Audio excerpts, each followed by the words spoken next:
Alright,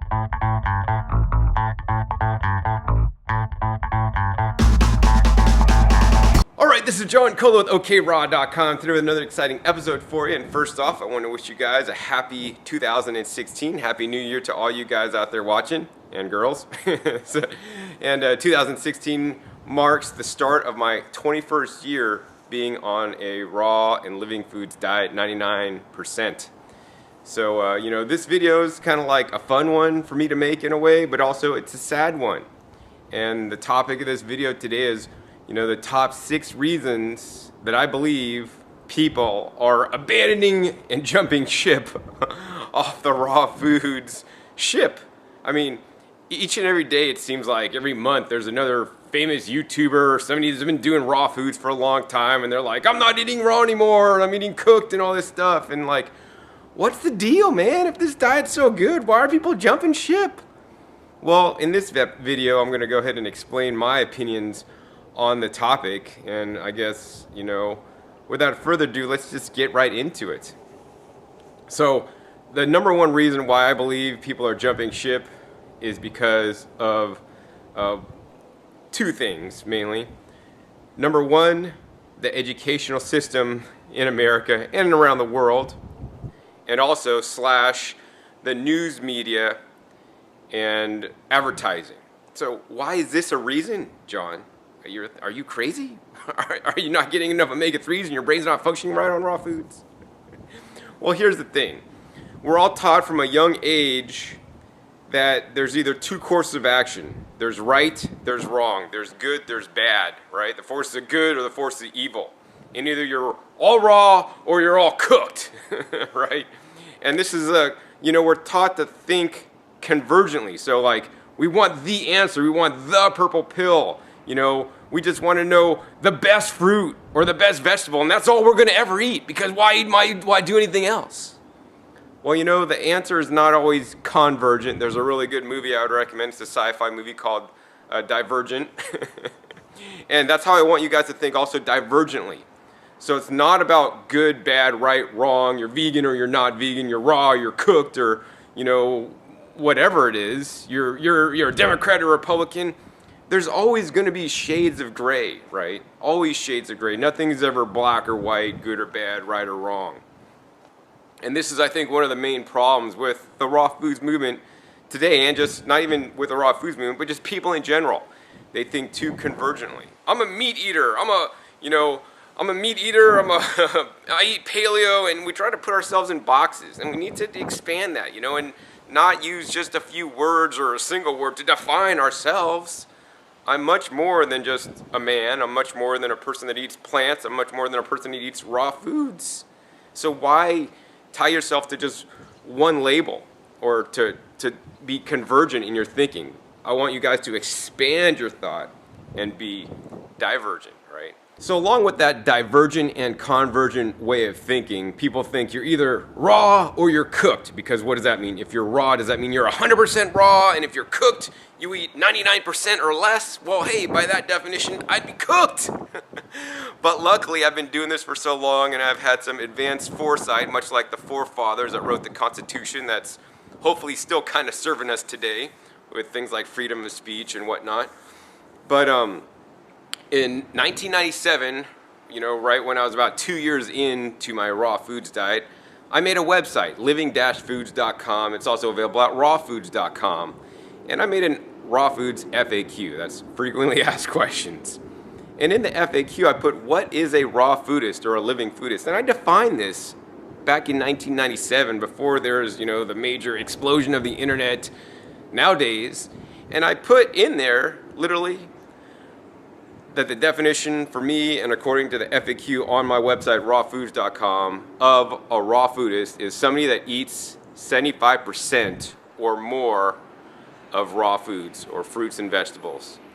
And I also did put in there that closer to 100% would be optimal, and that's based on your specific situation, I don't know that I necessarily would say 100% is optimal these days. I might edit that a little bit, but I still believe that you can consider yourself a raw foodist if you eat 75% or more fresh fruits and fresh vegetables in your diet. And that's what I want for everybody out there. Even if you're not going to eat raw or call yourself a raw foodist, I don't care about labels. What I care about is the food that you guys put in your body. And that should be the majority of fresh fruits and fresh vegetables, even if you don't want to call yourself a raw foodist, even if you still eat meat, even if you still eat animal products. I don't think they're healthy, but you know, you guys are going to do what you're going to do, and I'm going to do, of course, what I want to do. So that's part of reason number one. The second part of reason number one is because also the educational system and what we're reinforced with in the news media, if you're watching TV, commercials, when you're on a bus, when you're on an airplane, we're getting constant reinforcement about a whole marketed way of eating. All these processed foods, all these junk foods, all these animal foods in such great excess, it's insane. Dairy and eggs and all these things, it's just being reinforced with commercials every day that we're being bombarded with. And even if you don't think it's affecting you, let me tell you, it is affecting you. I went to school for marketing. You know, this is what I did in college. This is what I do today. I market a healthy message to you guys instead of a toxic message.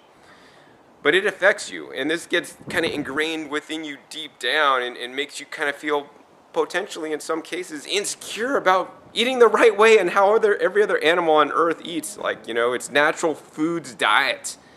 Not all these highly processed foods, things made in factories, you know, things under commercial farming. I mean, animals eat wild foods. We eat all raised foods. So that's like number one, right? It's the thinking. Thinking's really jacked up in the society, and we need to think once again, whether it's about your diet or whether about your life in general, think divergently and don't just think right, wrong, good, bad. Either you're carb the F up, you're not carb the F up. There's so many other factors besides just focusing on one thing. And this is a holistic approach that I've taken over all these years to try to do the best I can. And that's one of the reasons why I think I'm still able to maintain a healthy raw foods diet. Reason number two why I think people start eating cooked foods is because in some cases the raw foods diet can be really restrictive. And it's not like any law about what raw foods is, and if you're not doing it by the law, you're out of the club. No. People impose their self-defined laws or what other raw food educators or teachers or your guru or whatever you want to call them on themselves. So you guys make up the rules. Like, you know, some raw food teachers say, oh, you can't eat any fruit. Some teachers say, you only got to eat fruit. Some teachers say, you know, you can't have too much fat, or you got to have a lot of fat, or you can't have salt, you can't have oil, this, that, right, wrong, good, bad, I don't know. But then people get in a box, and then they try to eat, you know, 2,000 calories to make up for all the greens they're not eating because they're not being satiated, because they're not getting the minerals or some trace nutrients or, you know, phytochemicals and phytonutrients they need. And that doesn't work in my opinion. So a raw food that can be very restrictive in some cases, especially if you live in certain areas of the world where you can't grow your own food, or you don't have access to a wide variety of foods. And so I see this as a huge problem, as a self-inflicted problem, you know, based on the dogma that you're believing. And I don't want you guys, as much as I believe in raw foods and eating fruits and vegetables, right, I don't necessarily agree with dogma, and I've been trying to dispel the dogma over all these years I've been doing it. I'll put a link down below to a video I made on why raw food diet does work. And even if you're not all raw, you could get the benefits of a raw food diet and why the raw food diet works. And it's not just one thing. It's not because of the enzymes. It's not just because of the high water content. It's because of many factors. And I'm not really going to get into it here. But basically, you want to increase the variety of the foods you're eating and not just, like, you know, restrict. Because to me, that's an eating disorder, and that's not healthy either. Reason number three, people get off the raw foods is because of peer pressure, or what I like to call, or family and friends, or other people in your life that influence you. And this is really huge. I mean, we all were like a kid once, and we went to high school, and, you know, maybe your buddy, your best friend said, hey, John, smoke some marijuana, or, you know, drink this alcohol and stuff. And you're like, no, I know it's bad. But then all your friends are doing it, so then you just do it too. And so this is why I think a lot of people also get back into cooked foods, because raw food we're scarce, man. There's like probably 1/10 of 1% of people out there that eat a raw diet, you know, predominantly. And people don't like being alone. They like being connected as a group, and they want to eat what their family eats, what their friends eat, and all this kind of stuff, and their peers eat. And like, I personally don't really have a problem with that because I don't care what everybody else does. I'm just gonna do what I want to do. And I've been doing this for so long, I don't really care anymore. But I know a lot of you guys really want to fit in and feel a part of something. And when you're eating differently, you don't feel a part. Like, I know I have personal friends, you know, that eat differently, and they don't feel connected with their family members anymore because they eat differently, even though it shouldn't even matter. But people like put a big emphasis on food. It's kind of crazy. So, you know, I want to let you guys know that, you know, just because a YouTubers, you know, popular YouTube educators online are starting to eat cooked foods, or your friends and family eat cooked foods, doesn't mean you got to do it. Overall, what I really want you guys to do is to think for yourselves. That's super important. You think for yourselves. Don't do just because the herd's doing it. I mean, the Pied Piper played the flute or whatever and let all the mice off the cliff because one mice went and then all the rest of the mice. Don't be a mice and don't fall off the cliff. I mean, this happens so much in our society today. It's just a major, big part of society where, you know, people are following the leader and the leader is leading you the wrong way. Whether that's a raw food leader, whether that's a political leader, or any kind of leader. It's because people aren't taught to use their brains anymore. And this really frustrates me a lot because one of the goals of my channel is not just to teach you guys how to eat healthy, but it's how to think for yourselves. And I'm glad you guys are watching this video, because by watching this video, you're going to start to think a little bit more for yourselves. And I'm like, wow, man, that guy John just makes sense. Maybe I should subscribe to his YouTube videos and watch him more, because he's been doing it for a long time and he's successful. Well, that's because I think for myself and I don't just follow blindly. The blind leading the blind, I like to say in some cases. When you have like a person doing raw foods for a week or two, or maybe 6 months, and they make a YouTube channel and you think they know it all, and then, you know, half a year later they're not doing it anymore. Well, you know, experience is huge, and this is my 21st year, as I say, and I've gained a lot of wisdom in all these years. And let me tell you, being all raw or 99% raw is like what I like to say. You know, it can be challenging, and I don't necessarily recommend it to you guys. But let's go ahead and get in to the next reason. Fourth reason why some people fail to eat raw foods is because they get food cravings. Now, food cravings can be caused by many issues. I'm no expert in this, but some could be psychological. Some could be tied to your childhood. When you were a child, you had root beer floats at the A&W and you felt so good because you were with your family and it's just happy, fun times, and now you're an adult and there's all this stress and stuff in your life. Or maybe you just eat food for comfort because you're not feeling loved enough and you just want to feel the comfort of that warm soup on a cold winter night. I mean, you guys need to get some psychological help if you guys are eating for emotional reasons, because I'm not even going to go there. I haven't even, you know, I don't teach that stuff. I know that I have worked on my emotional stuff over the years, and I barely ever eat emotional reasons, and if I do, it's something raw. But and there's other reasons for cravings. You know, you might be craving things because you're not getting enough nutrition. Maybe you're not getting enough, you know, minerals, vitamins, phytochemicals, who knows what. But it may be because your diet is so restrictive. And I don't want your guys' diet to be so restrictive that you may be restricting nutrients that you may need. So for example, people that are on an all fruit diet and they're not getting enough vegetables and leafy greens. You know, there's a very important balance that you need to have on a raw foods diet, especially if you want to do it 100% or 99% as I'm doing it. You need to really pay attention and eat a wide variety of food.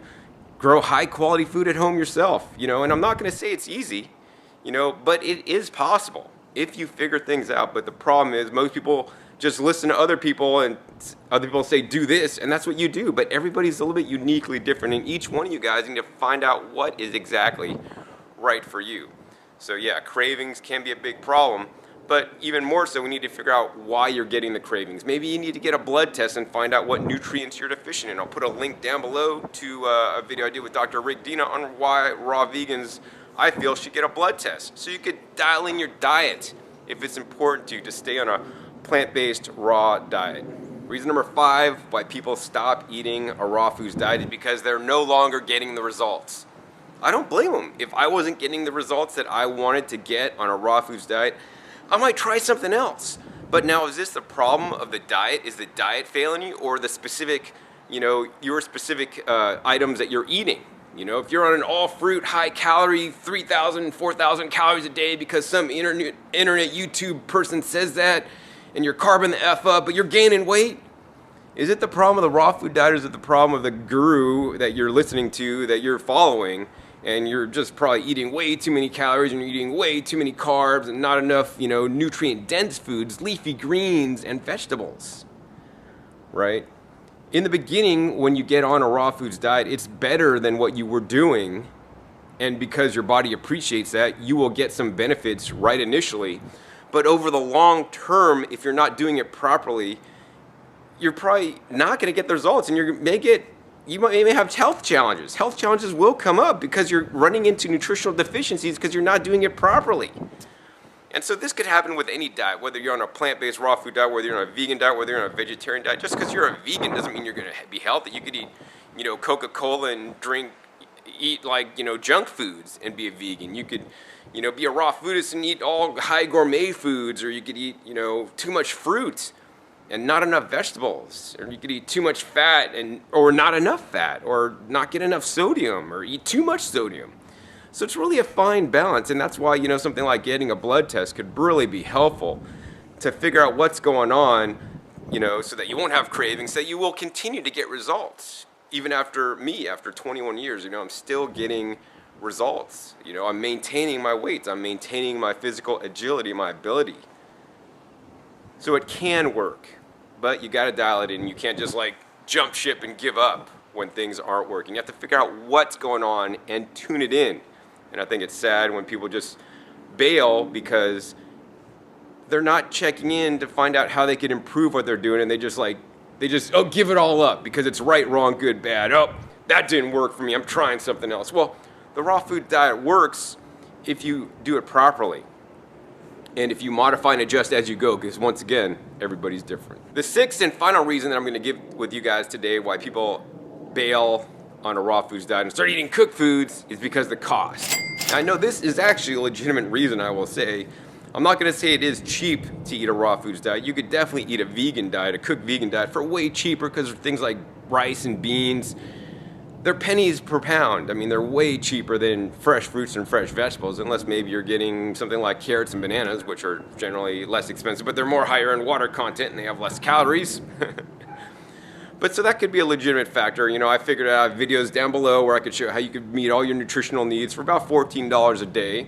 And I mean, some people like me, I shop at wholesale produce terminals, I go to farmers markets, and I even grow my own food to save a lot of money on a raw foods diet. So for me, it's less expensive. But some places, depending on where you live, it actually might get very costly. And especially this can get even exacerbated, you know, when you maybe buy some green supplement powders, or you know, you're getting organic food, or you want to eat a variety of things, and just in some places it's expensive to be a raw foodist. So I'm not really going to say anything about this, you know, that it can be too expensive. But on the flip side, I want to ask you guys, how much is your health worth? You will never know how much your health is worth until you're sitting in the hospital like I was over 20 years ago, and the doctor's telling you that, John, you might not make it out of here alive.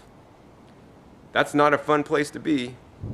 And when you're sitting in the hospital and you're like, man, maybe I should have spent more on my food. Maybe I should have spent more to buy more broccoli instead of buying more bananas. Or maybe I should have bought more nutrient-dense foods. Or maybe I should have invested in a garden to grow the highest quality food. So that maybe, just maybe, you know, you won't be in that hospital. The doctor may not be telling you that, because we are what we eat. And people don't realize that the quality of the food, and also the food stuffs, the items, the different produce items you're eating, can affect your health and your disease proofness, as I like to say, that you have. And you know, my goal every day is to eat 2 pounds of leafy greens. I don't always accomplish that. I usually get about 1 for sure, usually. And it's the leafy greens that are critical, and other vegetables are critical in a plant-based raw foods diet for your health. I see way too many people, unfortunately, overeating on the fruit, and in my opinion, that's not a good thing. Nor is overeating on fat or anything else. Don't even overeat on greens. You could overdo greens. See, because we want the answer. We want the one single, what's better, fruits or greens? And you're going, I'm going to eat all fruit, or I'm going to eat all greens. They're both good. Let's love everybody. Let's love all the fruits and vegetables, right? So yeah, cost will be a factor, but how much is your health worth? You know, I had friends that didn't make a lot of money, but they spent all their money on organic produce and a variety of organic produce because they knew that's the most important thing for them. So I want it to be the most important thing for you. So yeah, after we've covered these 6 reasons why people go on cooked foods, let's talk about some solutions here and, you know, what you could do instead of jumping ship, right? So that you'll be successful in a raw foods diet or whatever your diet you want to call it. So the first action tip I want to give you guys is that life is not about all or nothing. It's not about you're either a raw foodist that eats plants or you're a cooked foodist that eats meat, right? I don't really care if you guys eat 10% or less of your calories from meat or dairy products, you know, processed foods, whatever. But what I do want you guys to do is focus on the fresh fruits and fresh vegetables, right? Life's not about all or nothing. It's always going to be percentages, like eat 80% raw vegetables and fruits and 20% cooked or whatever. But, you know, it's not as simple as that because all cooked foods are not created equal. But once again, don't put yourself in a box. You guys create your own rules. What does a raw foodist mean to you? What's your definition? My definition, as it's been on the website since 1997, is somebody that eats 75% or more, you know, living in raw plant foods, fruits and vegetables. So I know that probably most of the people that are jumping off ship are hopefully still at least eating that percentage of fruits and vegetables because, I mean, number 2 action step is that the thing on the raw foods diet is you want to realize that the fruits and the vegetables are the most important foods on the entire planet, and specifically the leafy greens and the non-root vegetables. They're super important. And even if you don't eat all raw anymore, I still want you guys to eat minimally 50% fresh fruits, fresh vegetables in your diet, right? Super important. So don't forget this. Don't forget it. And I don't care if people eat cooked or not or whatever, but continue to eat fresh fruits and fresh vegetables. Because I see so many people, like, they go cooked and then they just go so processed cooked and they cook everything. They don't eat that many fruits and vegetables anymore. And I think that's just really sad because I think that's not beneficial for people's health out there. We really need to eat high in the nutrient density index with low calorie food, high nutrient foods, and simply the fruits and the vegetables and the leafy greens are just that. The number 3 action step to take if you're not going to eat raw foods anymore is to still maintain a plant-based diet. Whether you want to call it vegan or plant-based, I don't really care, but you really need to not eat the meats and the animal products and the dairy and the eggs. That stuff's really bad news in my opinion. I have another video on why I don't eat meat. I'll put a link down below, 10 reasons why I don't eat meat. And dairy products and eggs are just as bad in my opinion. That being said, if you are going to eat it, you know, I'm not right, wrong, good, bad once again. I don't eat it. I don't encourage you guys to eat it. But if you are going to eat it, eat less than 10% of your calories from animal products. And I personally don't believe it's going to be a major impact on your life, provided that you're eating plenty of fresh fruits and fresh vegetables. Action step number 4, if you're not going to be raw anymore, is to continue to juice your vegetables. Continue to make vegetable juices each and every day because this is one of the most powerhouse foods that are in a raw foods diet, and many people into raw foods don't even juice. It's ridiculous. Many people on a standard diet don't juice either. But the main factor is that people don't eat and consume enough vegetables, especially the leafy green vegetables. And juicing allows me to really concentrate the amount of greens I could get into me. I could juice a whole pound of leafy greens and it makes a cup of juice, which is really easy to get down. And that's providing you so much more nutrition with minimal calories. So this can also be helpful with weight loss if that's one of your goals. And the greens are a plethora of phytochemicals and phytonutrients that are been shown to be anti-disease, anti-cancer, and all this other stuff.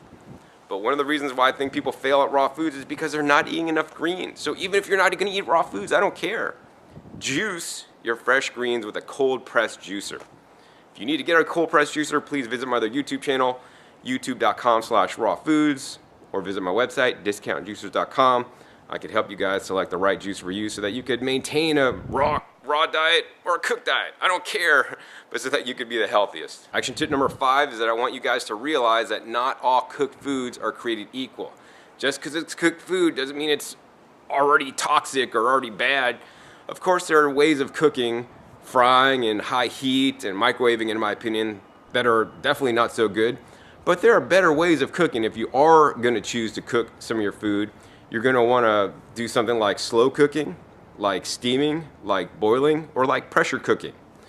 And then even, once you're doing one of those methods, there's certain plant foods that are better to eat. So, I would probably never object to cooking some leafy greens in one of those ways, or cooking some, non-root vegetables in one of those ways. Because those are simply the healthiest cooked foods, and there's plenty of raw foods, in my opinion, that are not as good as some of those, lightly cooked foods. So yeah, eat some more vegetables by cooking them in a way that least damages your food, and I think that's one of the best things you could do. Action step number 6 is to stick to a whole foods diet. I already mentioned you guys should stick to a plant foods diet, but number 6, stick to a whole foods diet if you are going to start cooking your food. So many times I just see people start to buy chow cheese and all these processed, things that need ingredient labels. And even if you're, going to eat cooked foods, eat things without ingredient labels that you could identify. Oh, those are beans, that's rice, those are vegetables, not, powder mixes and vegan fake cheeses and all these things made out of soy isolate proteins and all this crazy stuff, right? Well, you want to continue on a whole foods diet. That doesn't mean foods that you bought at Whole Foods or Whole Paycheck. It means foods that would have been found in nature. Eat some wild foods too, Some wild foods are amazing, and some of them actually have to be cooked to be eaten. And those are some of the best foods in my opinion. Not all the stuff out of the standard agriculture system. And of course, by all means, learn how to grow your own food. And I teach that too if you guys want to learn at growingyourgreens.com. Action tip number 7 is to minimize your filler foods. Filler foods, in my opinion, are things that are high in calories and low in nutrients. I want you guys to eat nutrient-dense foods. So the nutrient-dense foods are the fresh fruits, the fresh vegetables, even things like sweet potatoes and rice and beans. Those have more nutrients than like some white flour, white sugar, and oils and whatnot, which are basically high-calorie foods with low nutrients. So no matter what else, I want you guys to focus on nutritious foods, because these are the foods that are really gonna disease-proof us, instead of just bulk us up with extra calories that we may not need without that much nutrition. Last action step, number 8, is actually, if you're gonna cook your foods, focus on the best cooked foods. The best cooked foods, in my opinion, are number 1, like things like the leafy greens, I mentioned this earlier. Number 2, the non-root vegetables that are lightly cooked. Number 3, some of the root vegetables that are highly pigmented. So like, nice dark rich red beets or purple potatoes versus white potatoes, or even some orange sweet potatoes versus, just white russet potatoes, right? We want to focus on the antioxidant content, and the more colorful the produce or the food you're cooking is, so like the black beans instead of the white beans, the more nutritious it's going to be. So after all the vegetables that you can cook, then I would focus on something like the beans. Beans to me are much more nutritious than rice. They have a lot of beneficial phytonutrients in there. And then maybe follow them by the mushrooms. Mushrooms are very anti-disease, and they're definitely low calorie.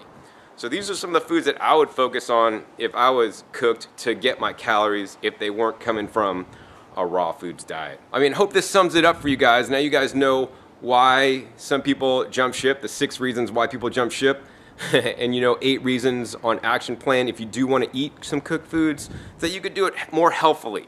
If you guys want to learn more about one of the healthiest ways to eat a cooked diet that's rich in raw foods, I want to recommend a book for you guys. It's called Eat for Health by Dr. Joel Fuhrman. Dr. Joel Fuhrman teaches eating a nutrient-dense style of eating. This is the style that I've been eating for all these years, and he put it into a book, so I have to.